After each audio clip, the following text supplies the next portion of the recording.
all loyalists, welcome again once to Woodvale or down.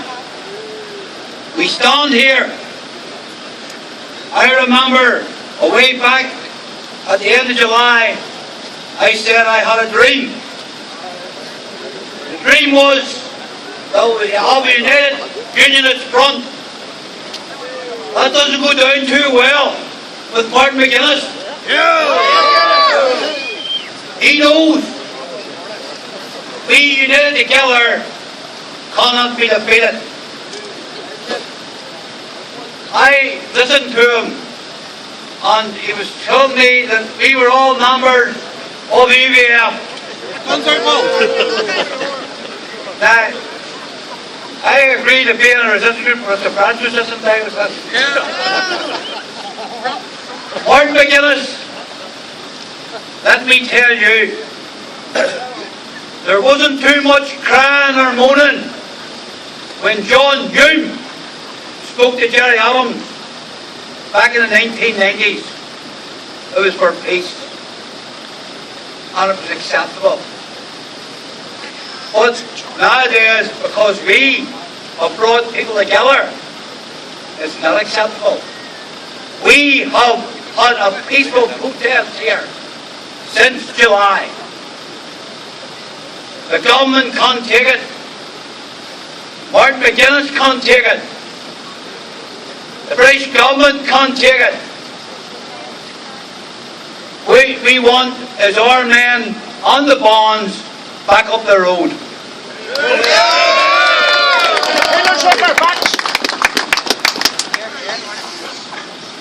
I noticed that the former chairman of the Police Commission is now chairman of the Community Relations Council.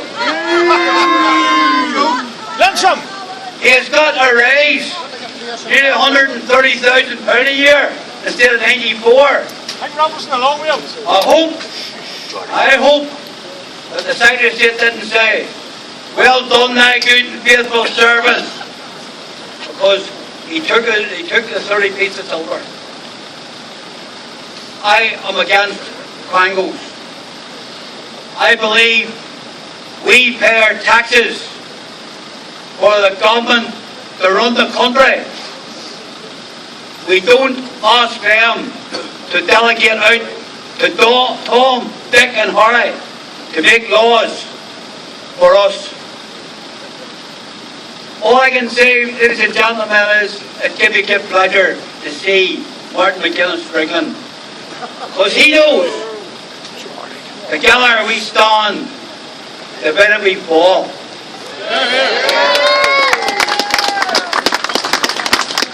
I'm glad to say, you can see, I'm not my own. We're all here. We are unionists, we're loyalists, and we're British. We're proud of it. May we enjoy the freedom of the British people once again. If you had heard some of the things that were suggested in the House talks, it was unbelievable. Every lodge and every bomb has to get a number.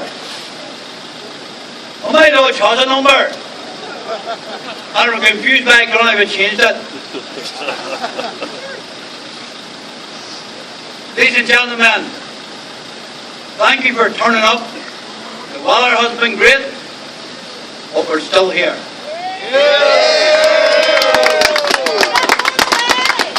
Secretary of State, take note. What does peaceful protest get us? Let's hope it gets us up the road. It is right that people of peace are rewarded. Unfortunately, people of violence have been rewarded. Thank you very much, and I now call upon the District Master of Number 4 District in Belfast to make the keynote speech. Well, brethren, thank you very much again for coming, but I think the Number 4 District Master might have something to say about that. But I'm the Deputy County Lecturer, and not the Number 4 Master, District Master. But just to echo some of George's sentiments, friends, it's great to see so many here on another day of our protest to see our Ligoney lodges return home. I stand here as a representative of the 3 Ligoney lodges and the County Grand Orange Lodge of Belfast. The first thing I want to say is a big thank you to all those who support this parade, the Italy parades and the Civil Rights Camp at Twaddell. If it were not for your support, our campaign would have long ago faltered. It is your presence here today, it is the bands providing the music, it is the person making the sandwiches, those who man the camp during the night. It is you who are the backbone of this campaign. It is your commitment, your determination, your faithfulness that will see us succeed. Support here is not confined to Belfast. As you know, people have been here from Armagh, Down, Londonderry, Tyrone, Antrim and Fermanagh. People have travelled from Scotland and England to join with us, and there have been visitors from Canada and Australia. We thank each and every one of you for standing with us. We have faced physical attacks and abuse. We have been threatened individually and collectively. The cost of policing our lawful and peaceful protests are trotted out regularly in an effort to undermine our support. Many seek to divide us, to put country against city, to put one party against another. The rumour mongers spread misinformation about us to cause suspicion and dissent. They were at it again this week. As George has said, Martin McGuinness from The View on Thursday night was playing the same old record. The people behind this parade, the people behind the Civil Rights Camp are on the margins of unionism. They are the extremists, holding this province back from prosperity, peace and progress. Well, Martin, I have to say to you would know a lot about these issues. You and your fellow terrorists murdered and bombed, tortured and attacked this country for nearly 40 years. You're an expert in killing innocent people, of bombing the heart out of our cities and towns, ethnic cleansing, sectarian hatred with a stock and trade of the IRA. You know about stopping progress and shattering peace. You majored in it for many years. Change the record, Martin. I know you're relying on that old saying, tell a lie long enough, and everyone will believe it. Well, we don't believe it. You know why we don't believe it? Because it's not true. Unionists long ago realised that the IRA and the truth are strangers. So what's wee Marty's point in all this?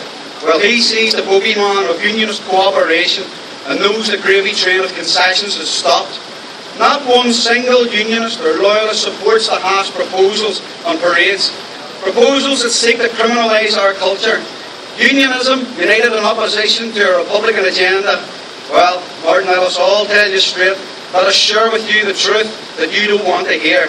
There's no need for anybody to pull our strings, because all of unionism and loyalism is clearly saying with one voice, let the Ligoney brethren home. We, the Orange Institution, are actively supported by the DUP, the UPRG, the PUP, the UUP, the TUV, the UPV, and the other loyal orders, by our bands fraternity, by our local communities. Unionism and loyalism speaking with one voice, and that's the problem for Marty and his rebel friends. That's why he has to make up stories in an attempt to spread dissent and division. If Republicans fail to see the intolerance of not allowing a parade home, that would take no more than a couple of minutes to pass. If they see our request to walk along a main arterial route home as extreme, then we plead guilty as charged. Guilty along with the rest of unionism and loyalism. He didn't defeat us in his dirty little war, and he won't defeat us in his campaign against our culture. Martin, we respond to your lies with two simple messages.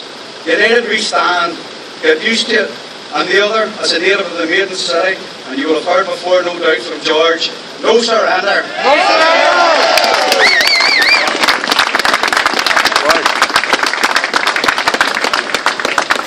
Wow.